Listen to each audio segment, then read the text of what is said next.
What's up, guys? Just got done with my day. Just wanted to catch up with you guys that I finally got a new phone.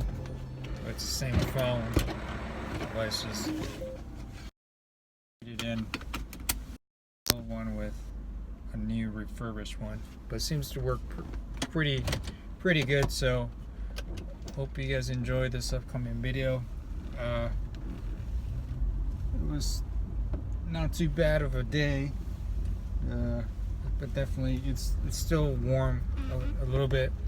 It's still a little bit warm outside, so kind of got a little bit drained out with the heat. But hope you guys enjoy.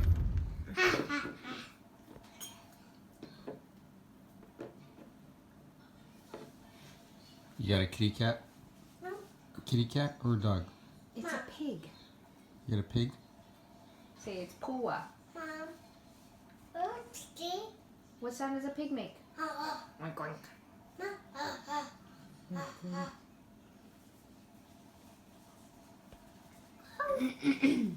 Dynamo? Oink oink. It's not a meow. So guys, how's it going? Hope everything is going well with everybody. Figured I'll do something different, which different is sometimes good. I haven't gotten the time to work on the XRS, and I know I sound repetitive saying that. It was just the honest truth, and it's just can't emphasize it enough. My work basically work ties up my time, family ties up my time, which is perfectly fine, but it just doesn't give me enough content to give to you guys with what's going on with the XRS. So I just figured I'll do something different and just show you a day in life with me, what I do on the weekend. Monday through Friday, I basically work at an independent mobile shop, fix cars, in other words, in other terms. And on the evenings, every once in a while, I'll pick up a side gig. It'll be a brake change, oil change, or just taking a look at a car and see what's going on. Or just, working on the XRS, which has not been happening lately. So on the weekends, I basically pick up side gigs. Also, right now I'm on the way of doing an oil change and a brake job, and seeing exactly what the customer needs. It was a referral by a relative of mine, my compa, and I'm gonna go check it out, see what's going on. Customer says she has a check engine light that is part of emissions, something with the EVAP system, so we'll check that out also. So I basically just load up the tools on my wagon, drive it to the customer. And people always tell me also, do I need to drive my car to you, or can you come to me? In all reality, since I just load up the tools on my wagon as soon as I'm done with the work week, it really doesn't matter, in my opinion. I don't mind driving, exploring town, getting to know the streets and see what's going on. So it really doesn't matter. I mean, if I do end up getting into future big jobs, of course, that pertain on the weekend, maybe dropping a tranny or doing something like that of that nature, then yeah, I would probably recommend or suggest taking it to my house. But other than that, since it's for something very small, I really don't want to since it's something really small, I'll give the customer the option of what they want to do, and of course, hopefully build up a good reputation on my side and see if I can pick up a little bit more side gigs. It's a little bit hard, I would say, in the nature of trying to support your family and basically kind of scrounging up, some bones, and a couple of slices of bread to kind of feed her family and get things by. It's hard sometimes, of course. Sometimes we've all been through it, or we're going through it, one of the two. And you just gotta be optimistic, push forward, and just really have faith that things will get better. And don't just settle in the fact of saying that my life is horrible. Just keep on pushing and pushing and pushing. And if you have that mentality of seeing that you will be better, you will get better. If you have a mentality of saying, well, my car is going to be the quickest car in the world, 4-cylinder Toyota, you will get there. You just gotta have faith.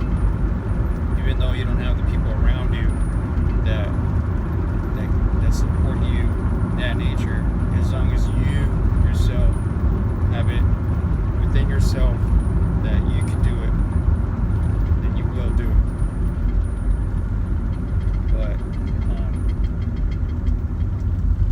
so I basically just loaded up my tools. I'm on my way, and then I'll follow you guys up and see exactly what's going on with this particular car and see what it needs. Shouldn't be too hard, of course, just an oil change and see exactly what pads need to be changing, or possibly the rotors. So I'll keep you guys up to date.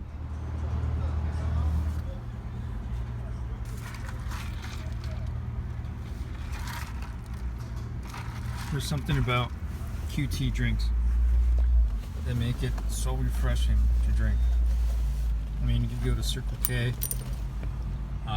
7-Eleven isn't real big over here, but the two major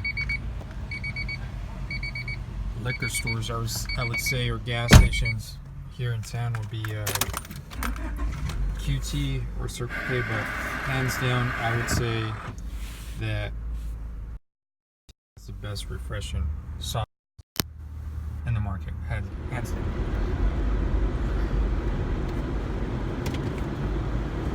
All right, so I'm just gonna fast forward just a bit. I actually just saw the truck, and rotors have a little bit of a lip. They're grooved, so I told her that she needed some rotors, but it's all up to her. If she has the funds to do the rotors at the same time, but she definitely needs some rear brake pads because she's in the red zone. So, pull up my window since I have the AC down.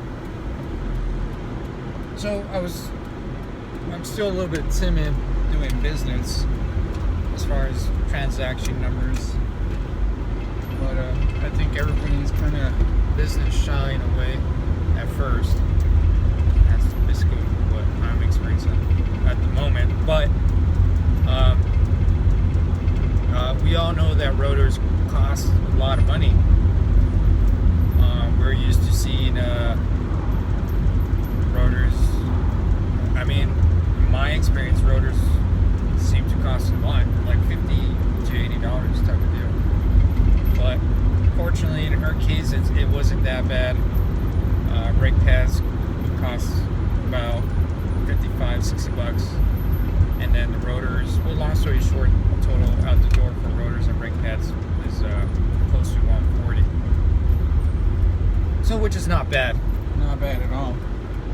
So I was kind of sweating in her case that she was going to spend a little bit more money on the rotors, and it was close to, because I did the math, rotors, rear rotors, I was guessing like $80 a rotor, and then pads is another $60 to $80. So we did the math, and I was kind of thinking $280,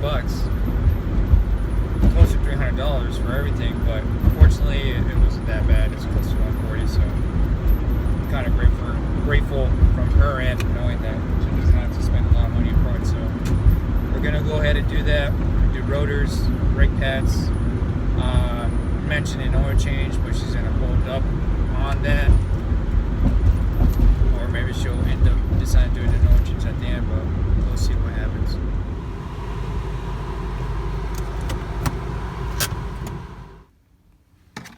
Got my stuff. Try to be as organized as possible. This right here, so what I need for now.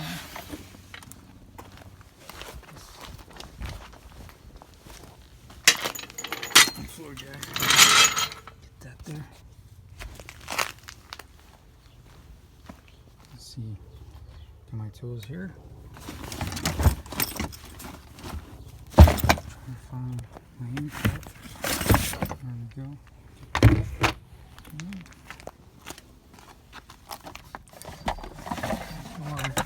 Jack. Got a lock right here. My 2mm socket. That should work.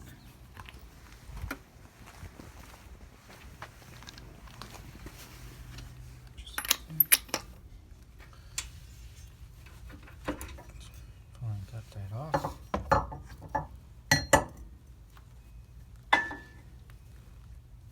Find a way to hang it. There we go.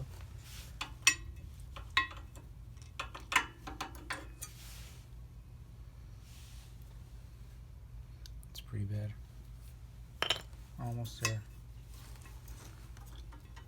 Whoa. Insides. Check that out. No meat. Need to lube up the guide pins.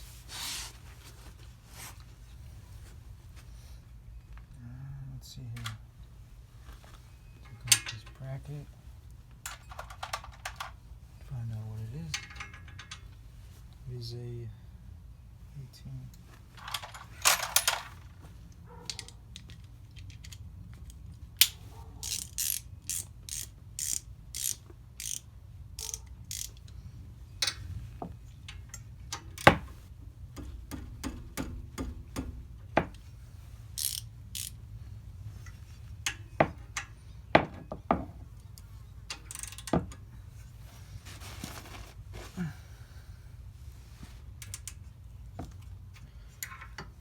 Some leverage.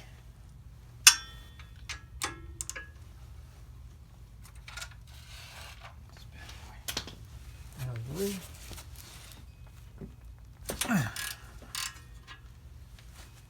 There's one.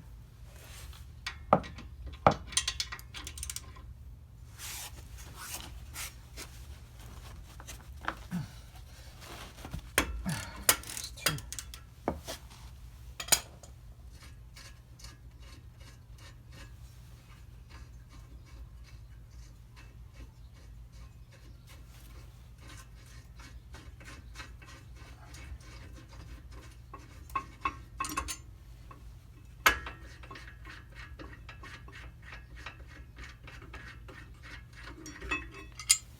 Go. There's that.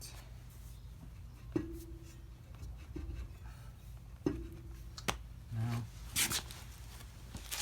gotta bang the crap out of it.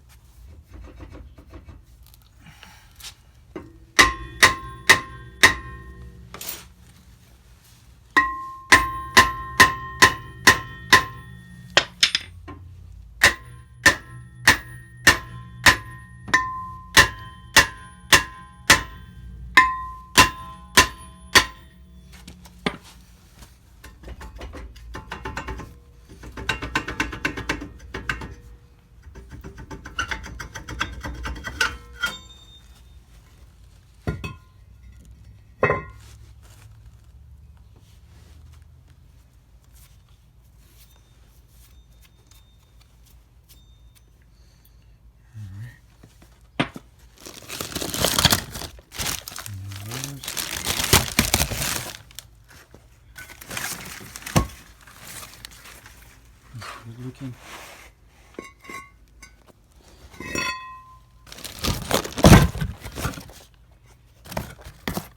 Too bad. Fish. Food.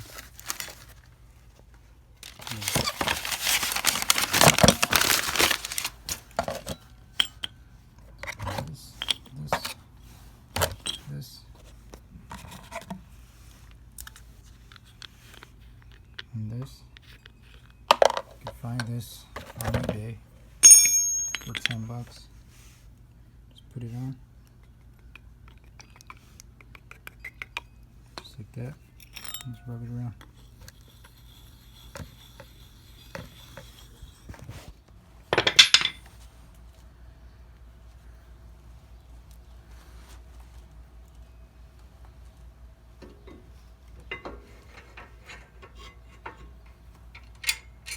Oops. Wrong bolt. Get them started. Something on this side. This guy started.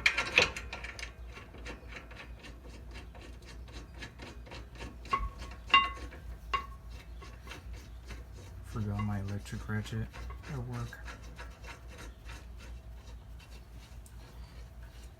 Well, got in the wagon, but left the battery charging.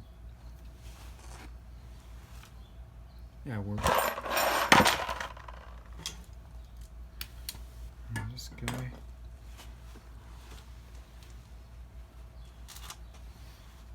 Will get the treatment. Getting back a 18mm socket. Make sure these guys are nice and tight for safety purposes.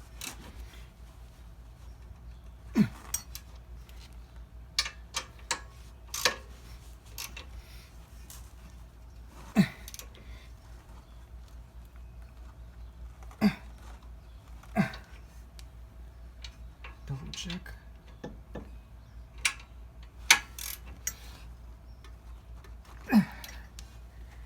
Check again down here. There we go.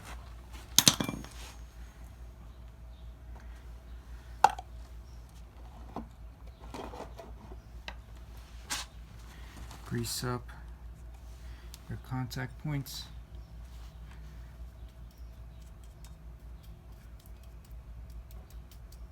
Nice and good. Let's see here. Yeah, just like that.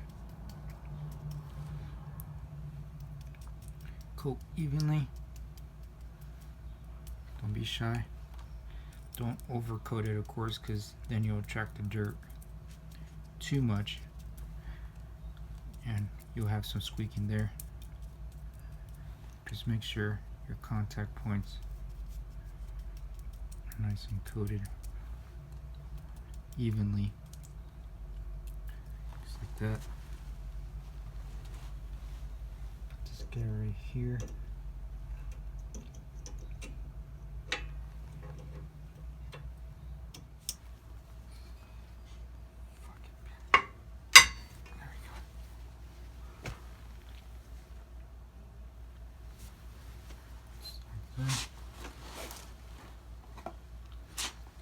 This guy,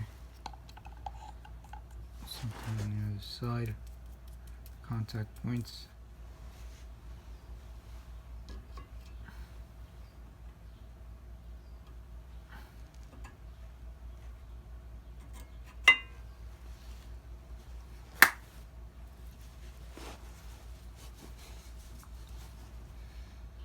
And then we're ready for the caliper, which we'll use the spreader. We'll spread it.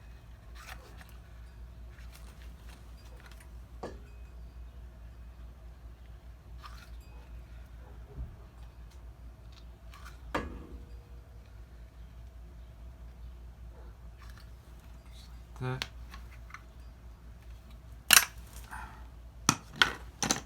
Feed it back in. Oh, forgot.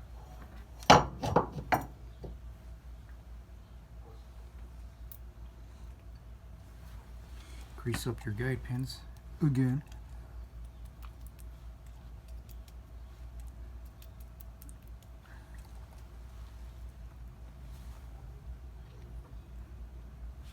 Take out the other one.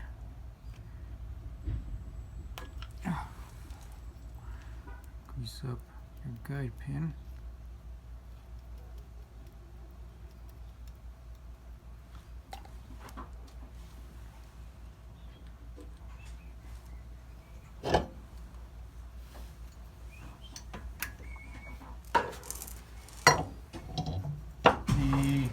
They're pretty bad, Diane.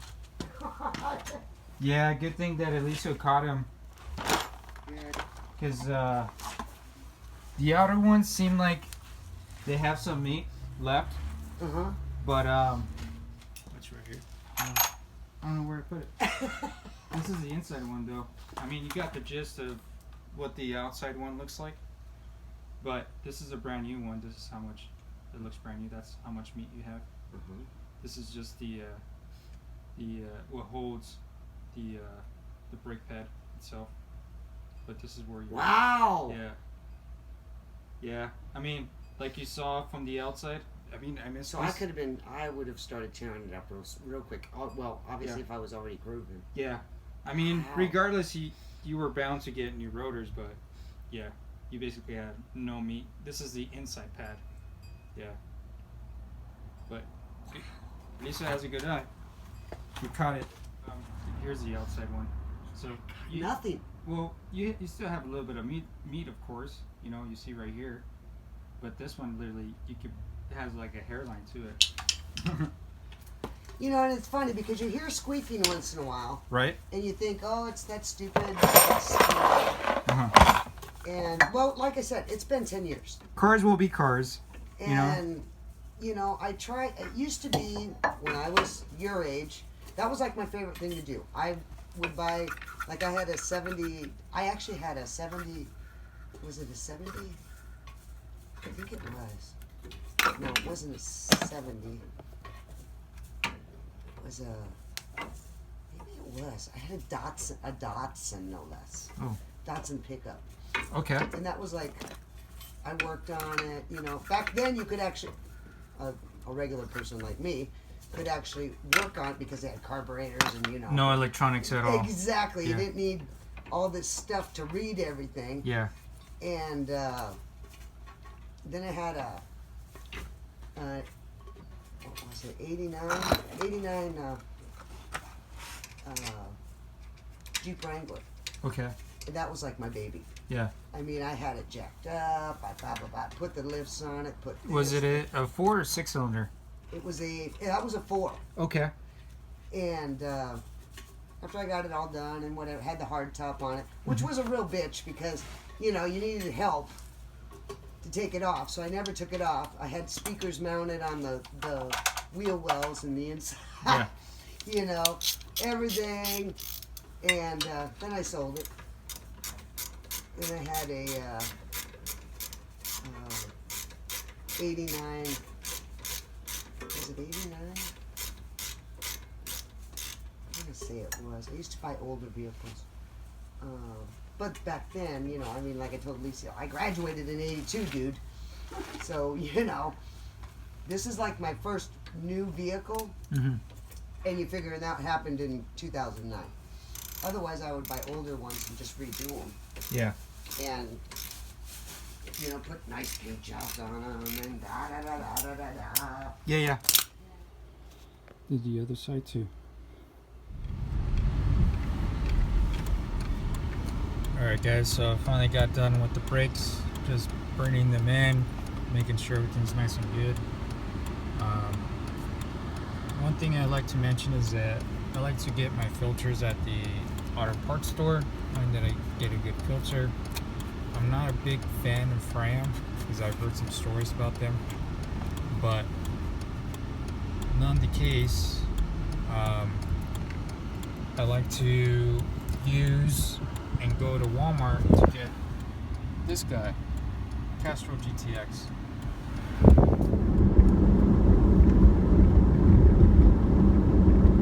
Now, why Castro GTX or Castro in general? The story goes is that my pops growing up, he did most of his oil changes, and all he used was Castro, and all the cars he'd known have never ever taken a dump on him. Now it's hard to say if oil is good or bad for the fact that you drive your car no matter what, and I've never heard somebody say, "Oh, I used this oil and my engine went bad." It's never gonna happen. It's only gonna take a toll with time. Of course, if you stick on Walmart oil, I think it's called SuperTech. If you stick on Walmart oil SuperTech onto an engine for 3,000 miles, you'll probably won't notice a difference. I mean, in my opinion, I haven't done the research, but growing up in my college days, I was thinking, a couple quarts of Super Tech to get by through the weekend. It's something that you won't notice. But my point is, seeing him do oil changes with Castro and having his vehicles last a long time without any issues, except doing spark plugs and fuel pump and dry belts and small little stuff that breaks. As far as the engine, nothing has ever gone wrong with it. So that's the reason why I rely on Castro. I mean, it doesn't matter what car it is. Castro is just the way to go. I mean, you always use the cheap stuff. So you have 3 lines of Castro or 4 lines. You have a bottle that's in a white container, a bottle that's in a green container, which is synthetic blend, and then you have a black bottle which is full synthetic, and then you have like a full synthetic premium high mileage type of bottle, which is gold. But the synthetic blend is the way to go with the oil changes. Everything 3,000 miles, just change it up, and it won't cost you an arm and a leg, of course. So that's the reason why I like to go with Castro.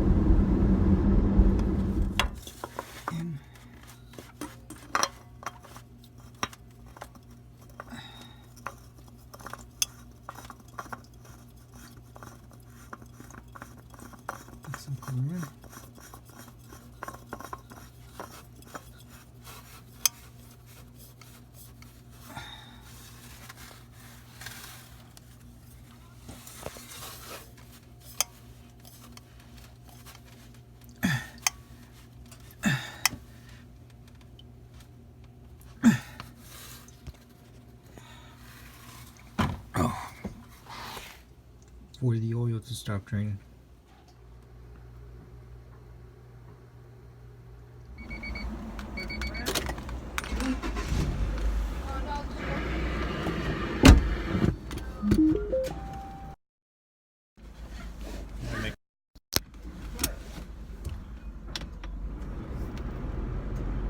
That oil change, brake job is pretty much done.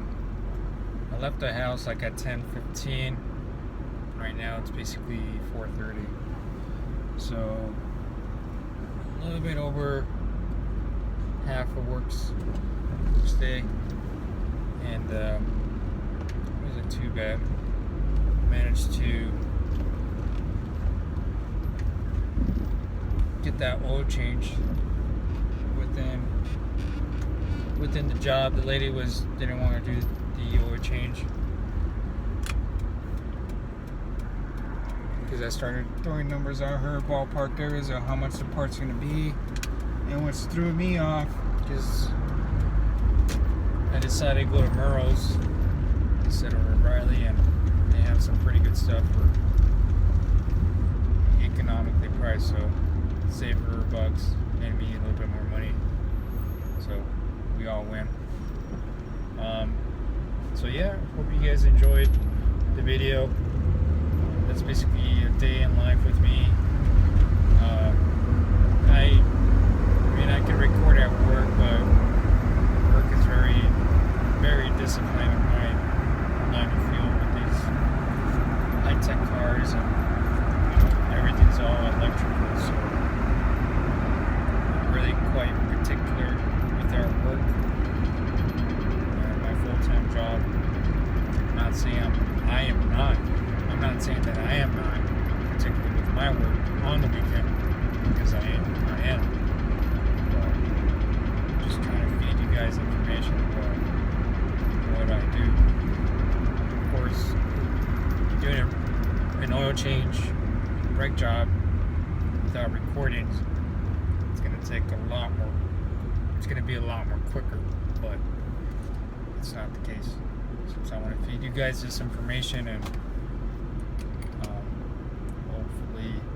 guys could embrace from it. And again, going back to the whole, you know, other people think you drive a piece of shit, and they underestimate your build.